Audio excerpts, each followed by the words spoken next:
আসসালামু আলাইকুম। শুরু হয়ে গেল শীতের আমেজ, পিঠা পুলি খাওয়ার দিন। আর এগুলো হচ্ছে শুটকি মাছ। আমি ফুটন্ত গরম পানিতে এই শুটকি মাছগুলা দিয়ে ভালো করে ধুবো।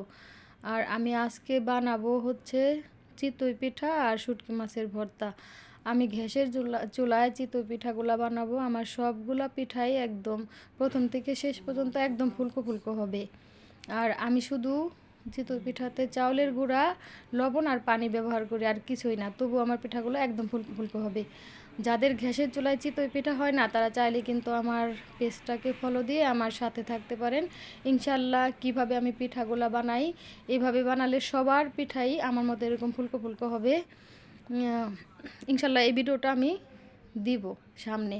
আর এখন হচ্ছে এই যে মাছগুলা ভালো করে ধুয়ে আমি একদম মুচমুচে করে ভেজে নিলাম।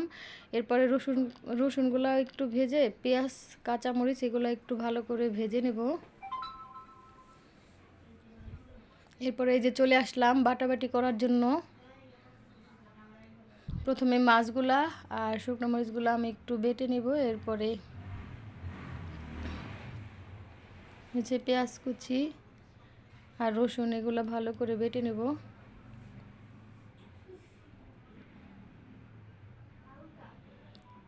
আর আমি হচ্ছে এইগুলার ফাঁকে ফাঁকে বাটার ফাঁকে ফাঁকে কিন্তু এই যে চিতই পিঠা দিয়ে দিছি। এই যে প্রথম পিঠা, এটা একদম সুন্দর হয়েছে আলহামদুলিল্লাহ।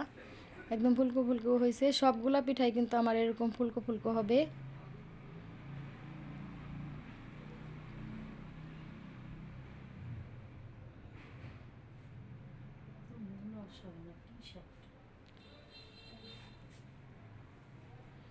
এতক্ষণ যারা আমার সাথে ছিলেন, আমার ভিডিওটা দেখছিলেন, সবাইকে অসংখ্য ধন্যবাদ।